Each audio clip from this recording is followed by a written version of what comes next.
Hello साथियों, नमस्कार। मैं आशीष कुमार आपके अपने प्यारे से YouTube channel sunrise rail update में आप सभी लोग का हार्दिक स्वागत करता हूं।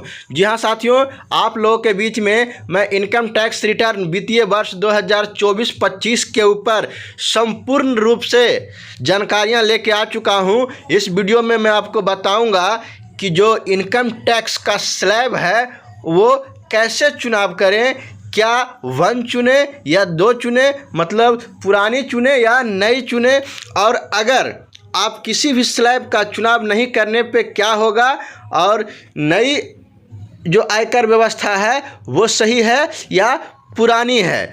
तो साथियों, इसमें क्या क्या करना होगा और क्या बेनिफिट मिलेगा दोनों स्लैब के ऊपर, तो मैं इसके ऊपर तमाम सारी जानकारियां इस वीडियो के अंदर देने वाला हूं। तो आप लोगों से गुजारिश है कि जो भी कर्मचारी इनकम टैक्स रिटर्न फाइल करते हैं, इनकम टैक्स जमा करते हैं, उनको ये वीडियो बहुत ही महत्वपूर्ण और एक एक पॉइंट महत्वपूर्ण होगा। क्योंकि अगर आप ये वीडियो नहीं देखेंगे और अपना इनकम टैक्स रिटर्न फाइल भरेंगे तो कहीं आपके साथ कोई परेशानी ना हो, ज़्यादा का नुकसान ना हो, इसलिए ये वीडियो को ज़रूर देखना होगा। और साथियों, मैं इसमें लेटर के ज़रिए, उदाहरण के ज़रिए बताऊंगा कि कौन सा स्लैब आपके लिए बेटर होगा। तो साथियों, वीडियो शुरू से अंत तक ज़रूर देखें। और वीडियो शुरू करने से पहले आप लोगों से गुजारिश है कि अगर आप हमारे चैनल से जुड़े हुए हैं और हमारे चैनल से अगर आपको कुछ मिलता है तो हमारे चैनल को सब्सक्राइब जरूर करें, और जो बगल में प्रेस बेल आइकन है उससे भी दबा लें ताकि वीडियो का जितना भी नोटिफिकेशन हो सबसे पहले आपको मिले। तो चलिए मैं लेके चलता हूँ उस लेटर के ऊपर और बताऊँगा कि कौन सा स्लैब आपके लिए बेहतर रहेगा। मंडल रेल प्रबंधक कार्यालय, कार्मिक विभाग जबलपुर का एक लेटर है जो 12/4/2024 का जारी है। इसमें मैं बताऊंगा कि जो वित्तीय वर्ष 2024-25 में निर्धारित वर्ष 2025-26 की वेतन पर आयकर कटौती के बारे में। क्योंकि साथियों, जब आप रेलवे में या किसी भी केंद्रीय कर्मचारी ये इनकम टैक्स रिटर्न फाइल करना होता है तो उसमें बहुत सारे परेशानियां आती है कि हम कौन सा स्लैब को चुनें, कौन सा स्लैब को छोड़ें, कौन सा बेनिफिट देगा या क्या होगा। तो उसी के ऊपर मैं आज बताता हूं कि देखिए, सबसे पहले मैं स्लैब 1 जो पुरानी आयकर दर है उसके ऊपर मैं लेके चलता हूं।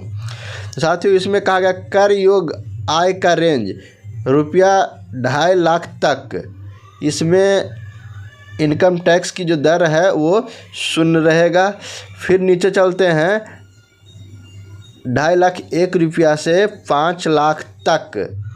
ये सेक्शन 87A के तहत 12,500 की छूट सहित जिनकी शुद्ध आय ₹5 लाख से अधिक नहीं है, ये है। अब नीचे चलते हैं, उसके बाद ₹5 लाख 1 से 10 लाख तक तो उनको 20% लगेगा इनकम टैक्स, और ₹10 लाख से अधिक हो तो 30%। आयकर पर 4% हेल्थ एवं एजुकेशन सेस भी लगेगा। ये आपका पुरानी आयकर है, पुरानी रेट है, पुराना स्लैब है। अब चलते हैं स्लैब नंबर 2, नई आयकर दरें। इसमें कर योग्य आय का रेंज है, ये पहला है 3 लाख तक तो 1 भी रुपया नहीं लगेगा, 0 लगेगा। और जैसे दूसरा में 3 लाख 1 से 6 लाख तक चलते हैं तो 5% लगेगा। फिर उसके बाद देखिए साथियों, जब ₹6 लाख 1 से 9 लाख तक होगा तो सेक्शन 87A के तहत 25,000 की छूट सहित जिनकी शुद्ध आय 7 लाख रुपया से अधिक नहीं है। अब यहाँ पे चलते हैं 9 लाख 1 से 12 लाख तक तो उनको 15% लगेगा। और आगे चलते हैं 12 लाख 1 से 15 लाख तक तो उनको 20% टैक्स लगेगा। और 15 लाख से अधिक होगा उनको 30% लगेगा। आयकर पर 4% हेल्थ एवं एजुकेशन सेस भी लगेगा, जो पुरानी पेंशन पुरानी इनकम स्लैब में लग रहा था। अब साथियों, इसमें चयन करना है। कर्मचारी उपरोक्त में से किसी एक स्लैब का चयन कर सकते हैं। इसमें कहा गया है कि जो कर्मचारी विकल्प के रूप में स्लैब 2 की चुनेंगे उन्हें निम्न कटौतियां एवं छूट का लाभ नहीं मिलेगा। जैसे देखिए, जो स्लैब 2 चुनेंगे उनको क्या क्या नहीं मिलेगा: मकान भत्ता, मकान लोन पर ब्याज, शिक्षण शुल्क प्रतिपूर्ति। चौथा सेक्शन 10A(4) एवं दर्शाए गए विशेष भत्ते। और 5वां चैप्टर 6A में दर्शाए गए कटौतियाँ ATC, ATD, ATE एवं अन्य सेक्शन।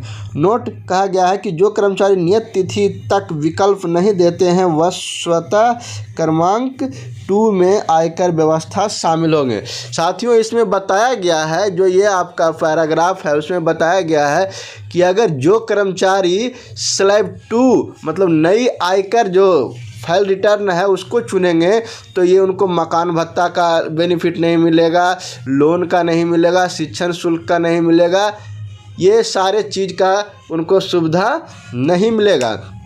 और साथियों, सबसे बड़ी बात यहाँ पे ये बताया गया है कि जो कर्मचारी जो नियत तिथि दिया गया है उसके अंतर्गत अगर स्लैब का चुनाव नहीं कर पाते हैं तो उनको ऑटोमेटिकली स्लैब 2 मतलब नई आयकर दर में शामिल कर लिया जाएगा।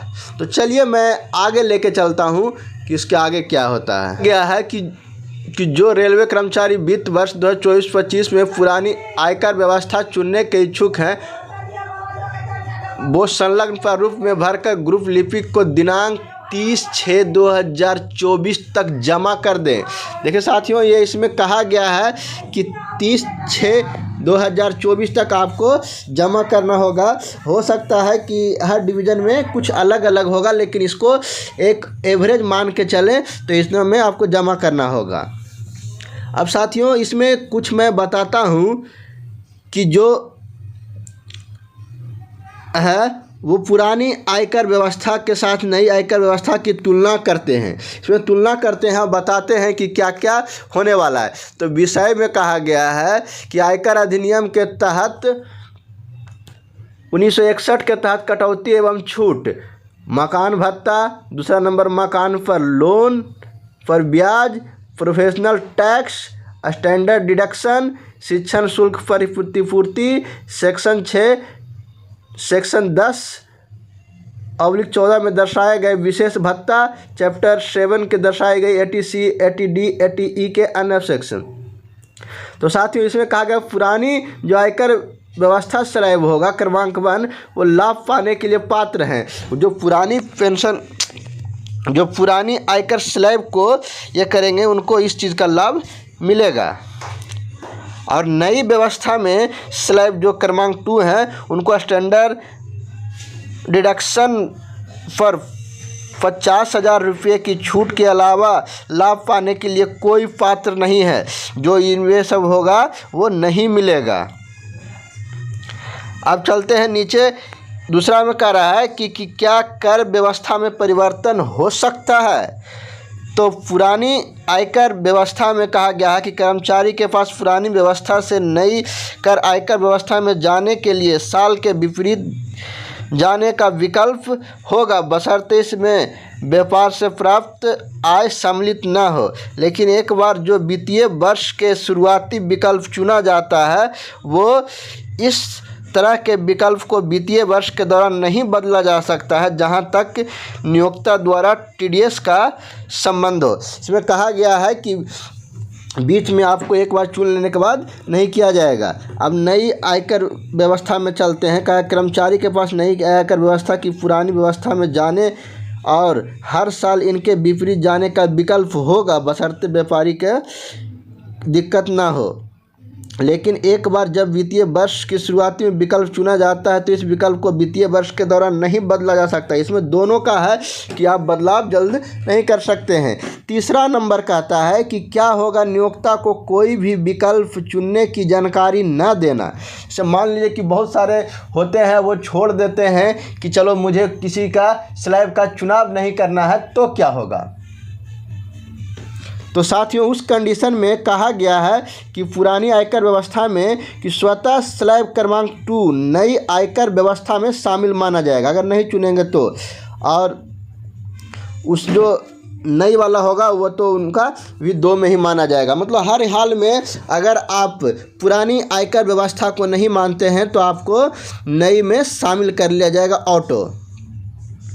करा कि क्या यदि कोई ITR दाखिल करने समय विकल्प का बदलाव तो पुरानी पेंशन में पुरानी आयकर व्यवस्था में कहा गया है कि ITR रिटर्न दाखिल करने के समय कर्मचारी द्वारा नियोक्ता को दी गई सूचना से अलग हो सकता है, और नई में है RTR रिटर्न दाखिला के समय कर्मचारी द्वारा नियोक्ता को दी गई सूचना अलग हो सकता है। दोनों चीज़ अलग हो सकता है। कहता है कि 5वां नंबर की नियोक्ता की वार्षिक बचत की घोषणा। इस घोषणा के प्रस्तुत करना आवश्यक है जिसमें धारा 80C और अन्य प्रकार की बचत की जाती है। ये पुरानी आयकर व्यवस्था में है, और नई में है कि नियोक्ता को अपनी निवेश घोषणा की प्रस्तुति करना आवश्यक नहीं है।